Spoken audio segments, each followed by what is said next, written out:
These potato and chard ravioli, topped with a delicious tomato sauce, are egg-free, dairy-free, and they are absolutely delicious. You'll be amazed. For the dough in a bowl, we will mix together the flour, the durum wheat semolina, and since we won't be using eggs, a little turmeric to give it a nice color. Mix it together, then add in the oil and the water. Continue stirring with a fork to mix the ingredients together, and then continue to knead the dough by hand for about 10 minutes. It will become a smooth, homogeneous ball. Let it rest covered for at least 30 minutes. And let's move on to the filling. Cut away the base of the chard stems. This part is not suitable for our ravioli, but they are great as a side dish or for making broths and soups. Cut the rest into thin strips near the stem, and then you can cut them into larger and bigger strips as you get to the more tender part of the leaves. Let's head to the stove. Add a drizzle of oil, a garlic clove with the skin removed, and also our chard, and let it wilt for a few minutes. We will mash the boiled potatoes in a bowl. Once you remove the garlic, add in the chard, then add the toasted and chopped pine nuts, salt, and some pepper. Some oil.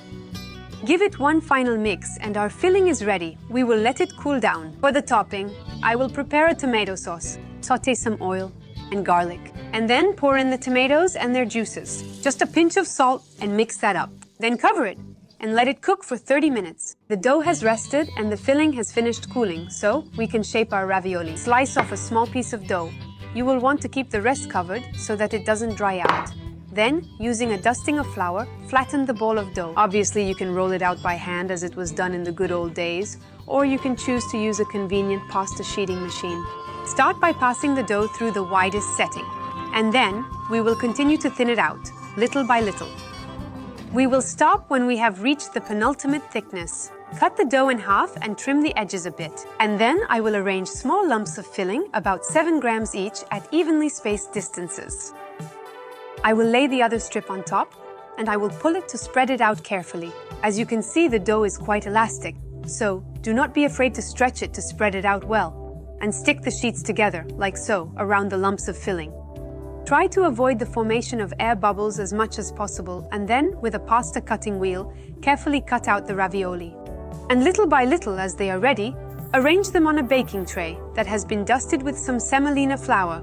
The sauce is almost ready. It just needs 5 more minutes. It is time to remove the lid so that the sauce can reduce perfectly. We can also remove the garlic and season it with lots of basil. Cook the ravioli in salted water and drain the ravioli directly into the saucepan. Mix them into the sauce very gently, being careful not to break them. And we are ready to plate them. Top it off with some more basil and a grind or 2 of pepper. And now my potato and chard ravioli are ready. Finally, we are at my favorite part. Let's taste them. They taste just like a Sunday lunch. Try them out and let me know how it goes. Bon appétit!